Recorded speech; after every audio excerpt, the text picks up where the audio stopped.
So for today's video, I thought that I would take a new deck onto the ladder. I'm still climbing, still playing catch up, even though we're crazy late in the season, largely because of all of the family stuff I had going on earlier this month. But I wanted to try mid-range monk. I've played against it a lot this season for some unknown reason, so if there's a lot of people playing it, there must be something there. The list on screen is what we're going to go with. I didn't look up any list. I know I've played against it, but I don't 100% know what people are throwing in their lists. I kind of just said, hey, if I was going to play mid-range monk, you know, how would I build it? This is what I came up with. We got some Dawnstar healers, some Bruma Profiteers to potentially help with life gain and stabilizing. You know, we got some... you know, card draw with the Eastmarch Crusader and pseudo card draw with things like, you know, Eclipse Baroness, Elderly Matron, etc. This actually looks pretty good. We do have the Curse package as well. So, we're going second against Warrior, huh? So yeah, we'll see how this goes. We're just going to do what I've been doing with these videos, which is we're just going to play 2 games. Normally I like controlling the field lane, but against Warrior we don't want to have this go to the field lane and get charged by something, so we're gonna start the Skulk Shadow. By Arcase Beard, this day will be mine. Okay, okay. It's actually not half bad for us. So we get to get our curse, and then we can actually cleric this. May we serve you, and that allows us to word. save the curse unless he's got something that does 2 more damage. But if he doesn't get rid of it this turn, we can get a second curse, use both to kill it outright. Or we can just throw a Hive Defender in front. So we'll see. And if he does get rid of it, then we can just Hive Defender over here and keep trying to push advantage. That's fine as well, but the flexibility of the cleric might prove pretty useful here. Oh, interesting. Alright. So, until that's gone, our curses are kind of no bueno. Now, the interesting thing is that we drew a curse, and he doesn't know that, so he'll still kind of prioritize killing that, which works out in our favor. But we are going to drop a Dapper Defender over here. Because we will want to try to get rid of this, if possible. It's kind of nice having the second Dapper Defender as well, and then the Elder Gleam as like pseudo card draw. So for like card draw, we've got Elder Gleam, we've got Eastmarch Crusader, Eclipse Baroness, and I feel like I'm forgetting something, but maybe not. Haunting Spirit's pretty solid for him. Now, because we know that we've already got the curses, now this does telegraph it a bit, but I would like to get rid of this now.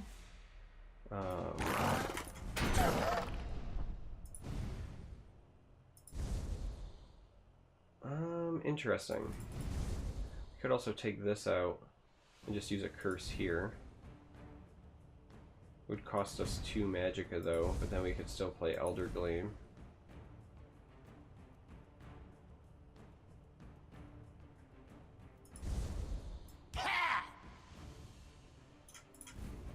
You know what? Here's what we're going to do. We're going to spend 2 to get rid of that. And then we're going to spend a second curse. Because I want to get rid of this so that he has to... Like, he'll be able to play something and then trade this in, but I didn't want him to get immediate, like, value that could attack. And... Elder Gleam or Mournhold. Let's save that ring charge. Of course I'm on your Just side. develop a 4/4. Should, barring a charge creature, further develop our lead in the field lane. So really all we're worried about would be like Sower in the field lane or like Underworld Vigilante. Both of those would be problematic. Let's heat things up.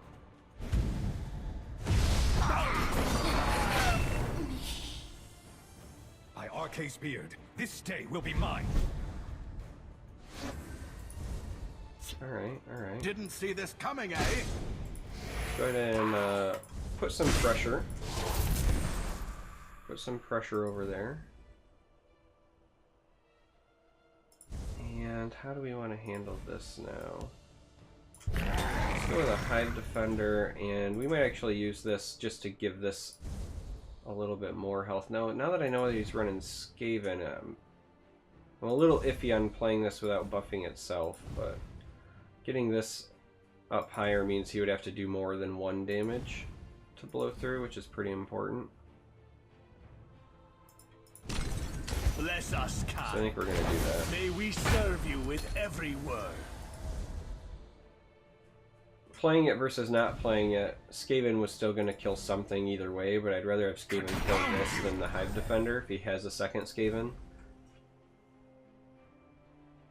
So let's go that route. Also, if he does happen to run, like Rapid Shot, for example, I'll kill you where you stand. it works out a little bit better for us as well.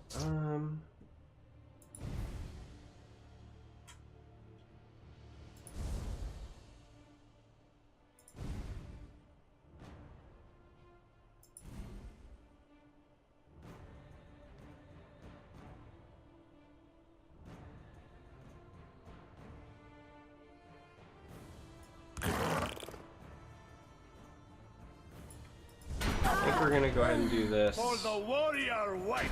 Use our last curse to get rid of that. And we'll see if the Elder Gleam nets us. Nets us a Pack Wolf. Not bad, not bad. Yeah. So the downside is that we are starting to run out of resources, and we have not put ourselves in a position where we can like close out this game. So that could be problematic. Unless he doesn't have answers. Like if he just has non-guard, non-removal cards this turn, then we're in a pretty good spot. But the chances of that are pretty slim, I feel. Because we can get him as low as 2. Oh, actually. Confound you! It does look like that's the case. So we can get him as low as 2. If we would so desire right now. While also developing a Mournhold Trader.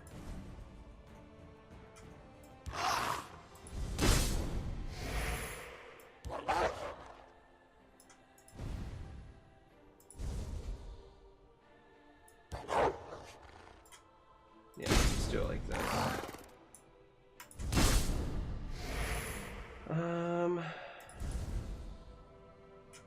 Though I'm actually really tempted to save the Dawnbreaker for lethal.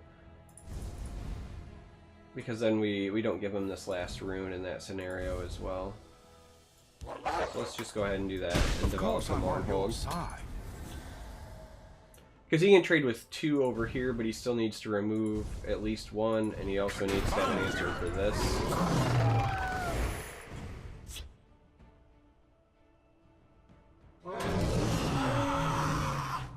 I would protect the Hist. I would protect the Hist. Okay. He does in fact have answers. Though getting him to 2 wouldn't have mattered. He still would have had double Preserver in that scenario.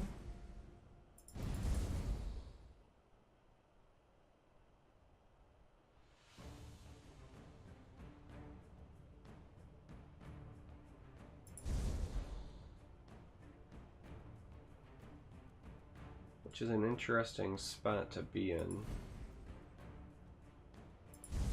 The presence of this, unfortunately, means that even if I put the Dawnstar here, or excuse me, the Dawnbreaker here, I survive, but then he still gets that trade there as well. But I feel like that's kind of mandatory because we got to get that guard out of the way.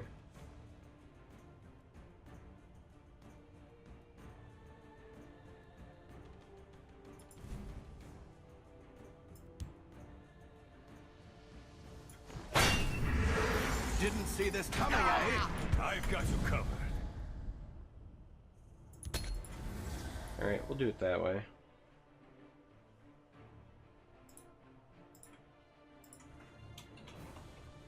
Wow, and the Vigilant Giant. That is not good for us.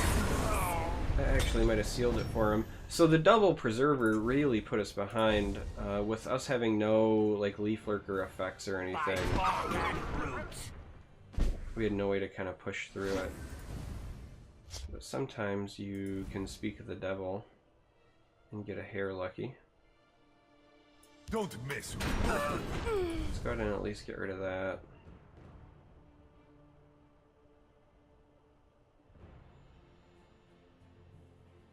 I can clear this guard, but then this is going to trade with my leaf lurker. I can develop a skulk. I mean, we're really just trying to draw Tazcad at this point. Like, we're not out of it, so... And I guess we do that.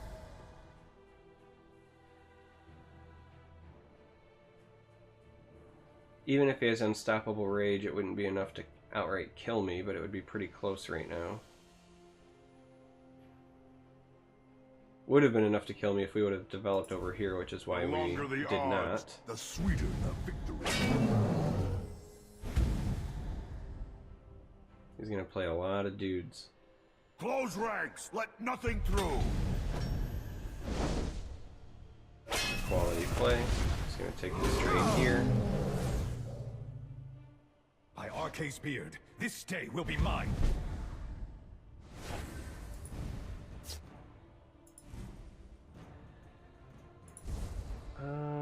Does that give him enough for lethal? 8, 10, 12. Yeah. I think we just lose at this point. Unfortunately. So I don't think I have enough prophecies to save me. The abundance of guards is kind of surprising for a warrior, but they turned out to be enough.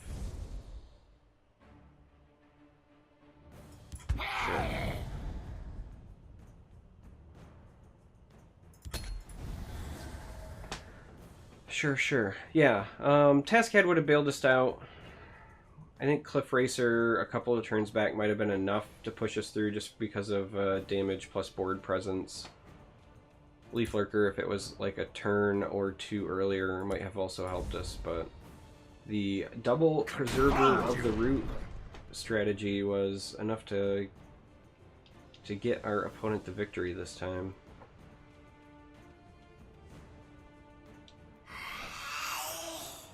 Waka watches over. He's gonna play it really safe, which I find interesting. Because unless he has another guard here, we could still top deck Tazcad. Like, he has to know that that's an option. We must protect the Night Mother. Oh, that's good enough. That is good enough. That will definitely seal our loss. Tazcad cannot be played if it wanted to. Alright. So we're going to go ahead and just preemptively record this as a loss, and then we'll move on to game 2 after our opponent punches me in the face.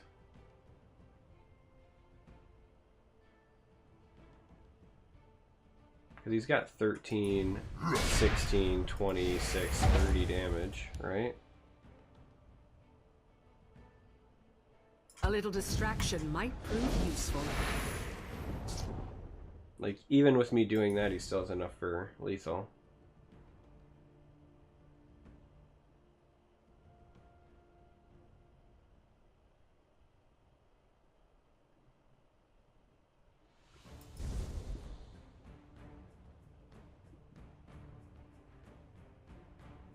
No one gets through. And that does it. A dark omen for you. I would need to hit a second Cloud Rest Illusionist Too late for you. on that previous rune. Not this last one. Last one doesn't help me. We needed to hit it like back to back. Alright.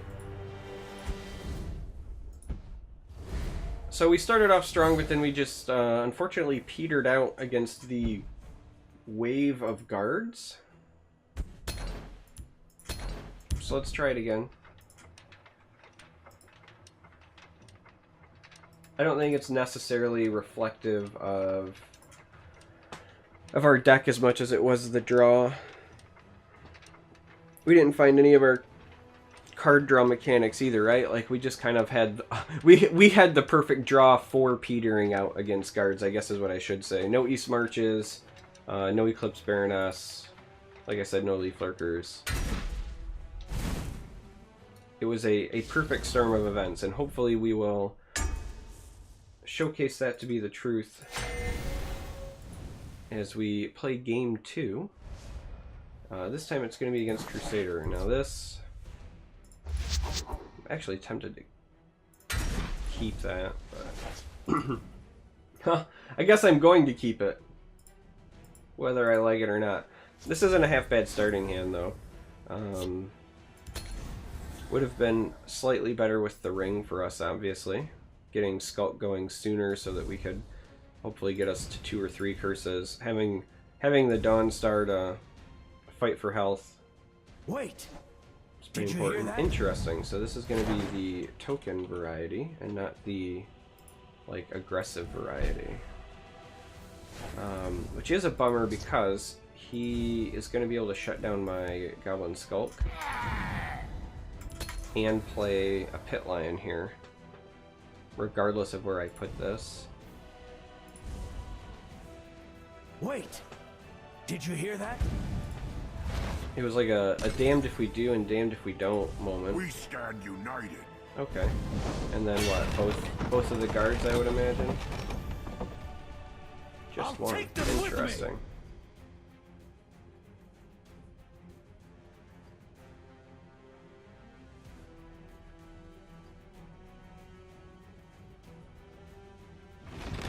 There's the other one. It's actually really important that he plays that there because it means it can attack the following turn. Whereas if he hadn't, then we would have made it so that he had to waste his captain to kill this. Now he's given himself some options. Though I suppose we could not develop a 3-drop. We could not develop a 3-drop and instead Cleric here takes it back to 3 health and curse this. Then he would have to likely use the 2 of them. We would really just be fearing like a Resolute ally at that point. Which seems actually like the right Bless path. us kind. May we serve you with every word. Let's do that.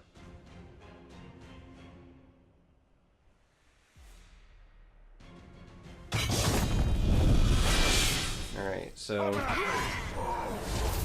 he gets his trade in, he gets to draw cards. That's also bad, but I'll take them with me.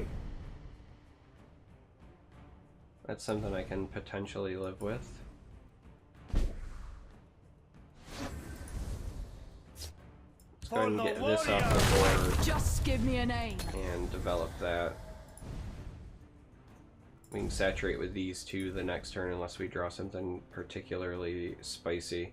Problem is I fully expect him to flood the board here, so we've got to be able to respond accordingly. I'll take them with me. Interesting. He must have really not wanted to give me a contract there. I mean, unless he's got like a charge or something that he wants to run into it, but... Did you hear that?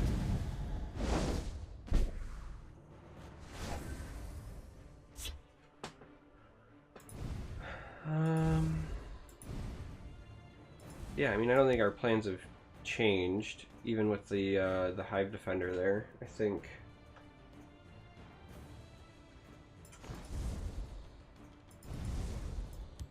I've got you covered. For the warrior. I think we try to nothing put personal. him on his back foot a bit. Of course, I'm on your side.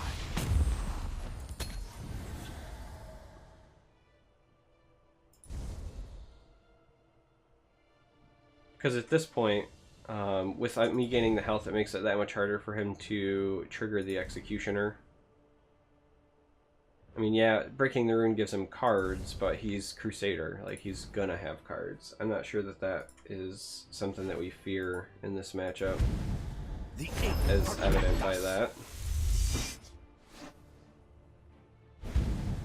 Steadfast, brothers. Alright. We can take the value trade here. I'll take them with me. Farewell. Oh, he opts to not take the value trade. That is very interesting in my mind. May we serve you with every word. Let's do that because we're probably going to punch that.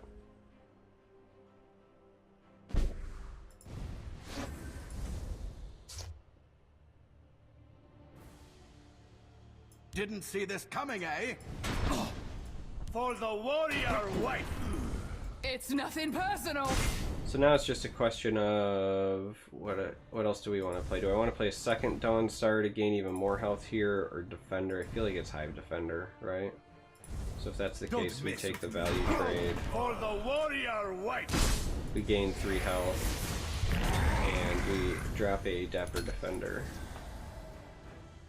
So, like, he can flood the board and imprison this away. You could have potentially, like, Shield Breaker, but otherwise we're hopefully delaying for at least 1 turn that getting pinged.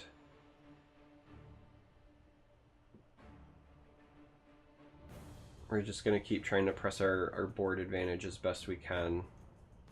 Because at some point, he's going to flood the board here, and there's not much we can do about it. Leave nothing. You can't defeat us. So, no pump effect in hand, or else he would have been able to get a value trade there himself.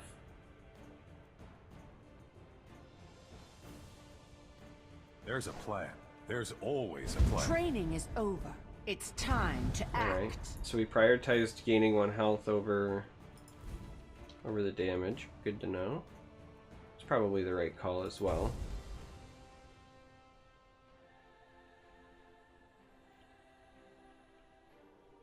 Soldiers, report. Your orders, your orders.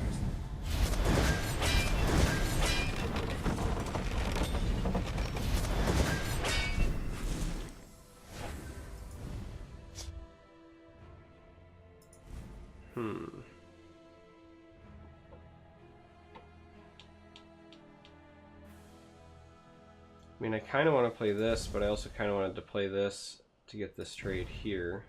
I mean, if I use the contract right away, then I can play both. It just means no second Dawnstar again. For the warrior wife. A little distraction might prove useful. It's nothing personal. But I like having control of the field lane for now. Don't mess with me. Didn't see this coming, eh?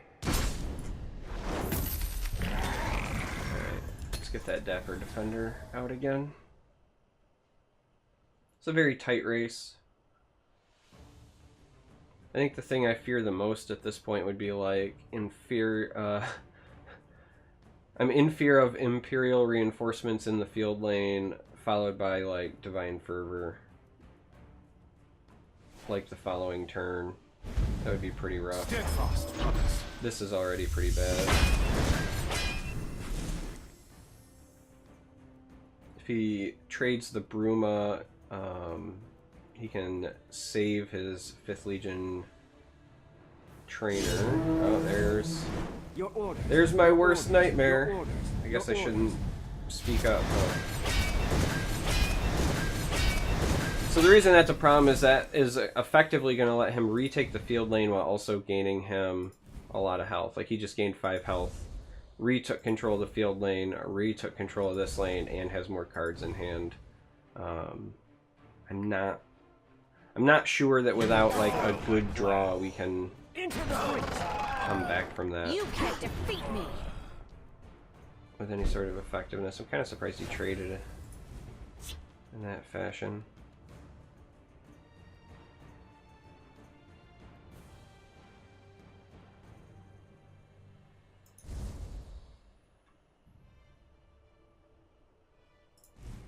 Didn't see And this this has to coming, go eh? face either way.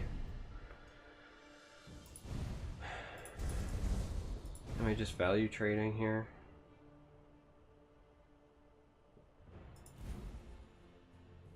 Or do I start pushing face and praying?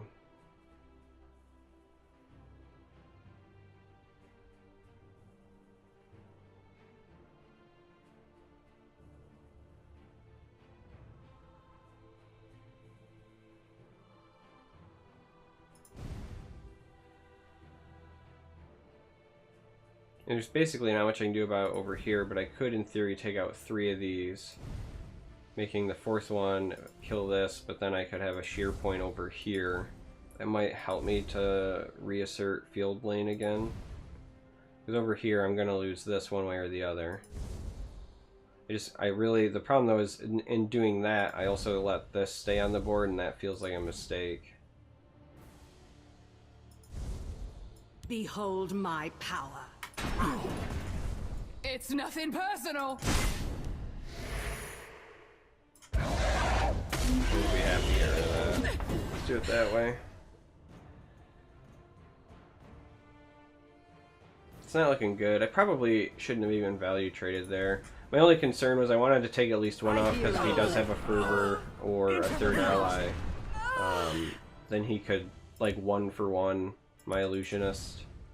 You can't defeat But getting him down to 11 might have been the better play there, because at this point he's played the attrition game very, very well. Acknowledged. And much like last game, we're kind of stuck hoping that we draw some of our own card draw again. Like that's the interesting part for me, anyway.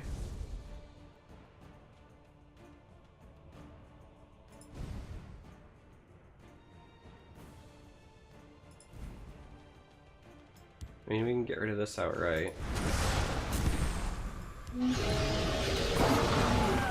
So that feels like the proper play.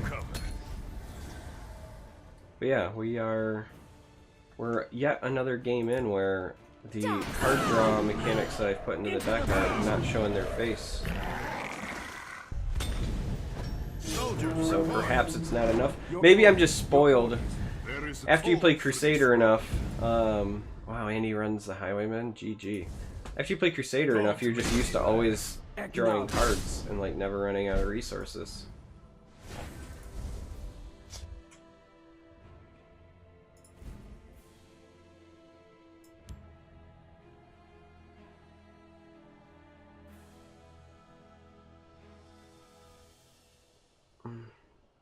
That's a tough call.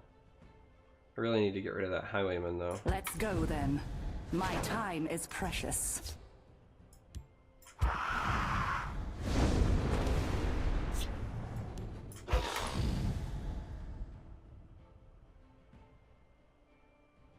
Don't mess with me. Alright. We don't get any health gain from it. If he top decked like Divine Fervor, we could be in for a world of hurt. United. That's close enough. A little distraction might prove useful. So hopefully that's not Fervor. I hear and obey. Acknowledge. This over here is a I problem hear though. and obey. Don't make me laugh. Bonus low is 8. Acknowledge. With no way to regain control of the field right now. The 8 protect us. Wow. I think after he would have swung with one of those, he should have went ahead and, yeah, like cycled through, because he could still find a Fervor here. And he missed out on a lot of bonus damage, potentially. Chimera, guide us. Yeah.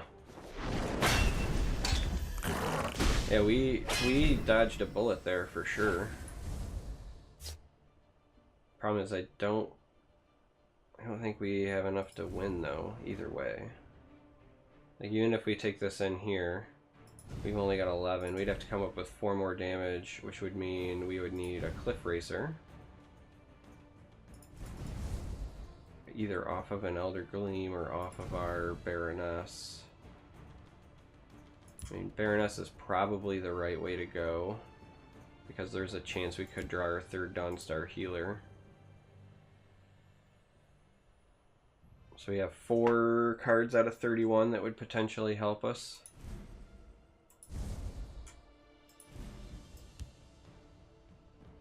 Let's go then. My time is precious. Does that get us there? 9, 11, so we'd have to hit no prophecies. The forest is marked. So maybe I was wrong. Maybe there are more. These streets are mine. Behold my power. No! Oh, Like our odds. and it's Tyr. Oh, it hurts. It hurts. I wanted the mud crab victory, and instead it's a mud crab defeat. Apologies. Oh, well, that was a good game. You can't win them all. Let's do this. I still feel like this has potential. Game 1, I think that in other mid-range mirrors, we're probably fine. We just didn't find our card draw. That game we started to balance out. If he doesn't catch a prophecy there, and it was of a unique legendary, mind you, then we have a victory. So poor showing for this video, but I think that Mid-Monk still could be worth at least playing, testing out some more. Thanks for watching. Love you guys, as always. Until next time, may you walk on warm sands.